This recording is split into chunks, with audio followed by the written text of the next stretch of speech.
Bonjour à tous, poursuivons avec la deuxième Mishnah du 10e Pérek. Toujours concernant l'offrande du Homer, la Mishnah nous dit Mitzvat Homer lavo mina karov. Cette offrande de Homer, c'était de l'orge. On devait couper l'orge pour cette offrande et on le coupait la nuit, dans la nuit du premier au deuxième jour de Pessah, même si c'était un Shabbat comme nous l'avons vu dans la Mishnah précédente.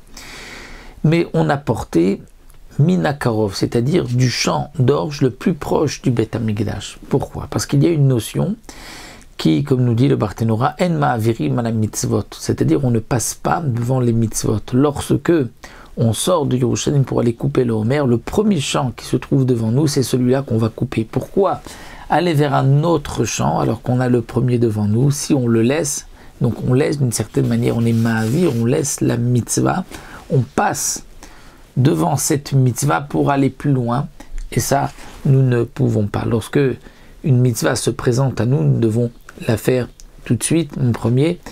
Même lorsqu'on rentre dans une pièce et qu'on a une mitzvah à accomplir, c'est là qu'on va faire cette mitzvah avant d'aller chercher une autre mitzvah plus loin.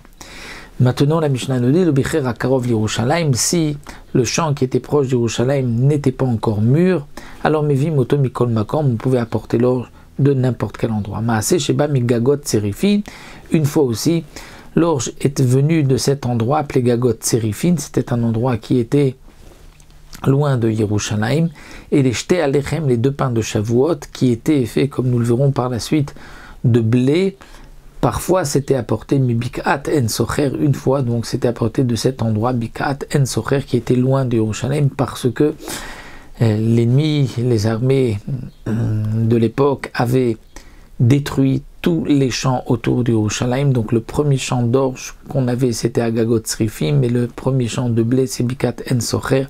Et donc la Mishnah vient nous dire que dans le cas où on n'a pas un champ proche, donc on ira effectivement chercher plus loin.